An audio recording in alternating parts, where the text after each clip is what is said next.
जिस गोपी ने सीता जी पर प्रश्न चिन्ह उठाया, तब भगवान स्वधाम जाने लगे अपनी लीला पूरी करके, तो कहते हैं अयोध्या में जितने लोग थे सबके लिए विमान आया, तो उस व्यक्ति के लिए नहीं आया। उसने हमारी आचार्य पराम्बा जगदम्बा किशोरी जी पर प्रश्न उठाया, सबके लिए विमान आया। तब अपने अपने विमानों पर बैठ करके जाने लगे। तब राम जी ने अंत में कहा, पुष्पक विमान में राम जी और पूरा राम दरबार बैठा। राम जी ने हनुमान जी से कहा, हनुमान एक काम करो। बोले क्या?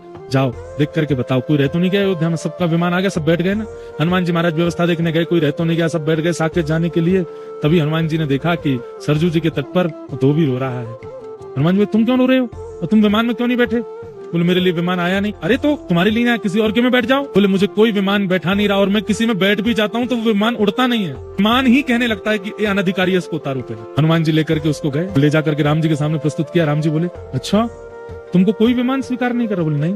काम करो, तुम हमारे विमान में पुष्पक में बैठ जाओ, क्योंकि पुष्पक तो हमारी इच्छा से उड़ेगा, बैठो। राम जी ने उसको बैठा लिया। ये जल का स्वभाव, जिसको कोई स्वीकार ना करे उसको स्वीकार करना, ये जल का स्वभाव। और केवल स्वीकार नहीं करना, उसको पवित्र बनाना, उसके मैल को दूर करना, ये जल का स्वभाव। राम जी ने उसको अपने विमान में बैठाया। जैसे विमान उड़ करके सारे विमान वैकुंठ में साकेत धाम में प्रवेश करते जा रहे थे, अंत में जैसे ही पुष्पक विमान ने प्रवेश किया, वैकुंठ ने अपने द्वार बंद कर लिए। बोले नाथ, आपके विमान में छुप करके एक अधिकारी बैठा है, पहले इसको निकालो। राम जी बोले, तुम जानते हो हम कौन है? हम साकेत पति हैं, हम वैकुंठ पति हैं।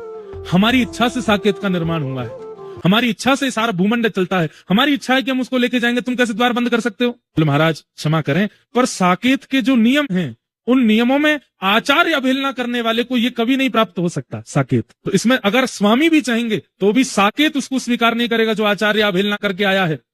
आप इसको उतार दीजिए। तो वो दो भी रोने लगा। बोले राम जी आप मुझे उतारी दो। बोले सुनो, तुम एक काम करो, तुम साकेत में तो नहीं जा पाओ, देखो तुमने गलती अपराध तो तुमने किया है, सीता जी पर प्रश्न चिन्ह उठाया तुमने, गलती तो है तुम्हारी। बोले जी तुम एक काम करो, हम इंद्र से बात करते हैं, तुम स्वर्ग में रह लो, स्वर्ग तो अच्छा है। ठीक है। भगवान ने इंद्र को बोला, इंद्र इसको लेकर के जाओ।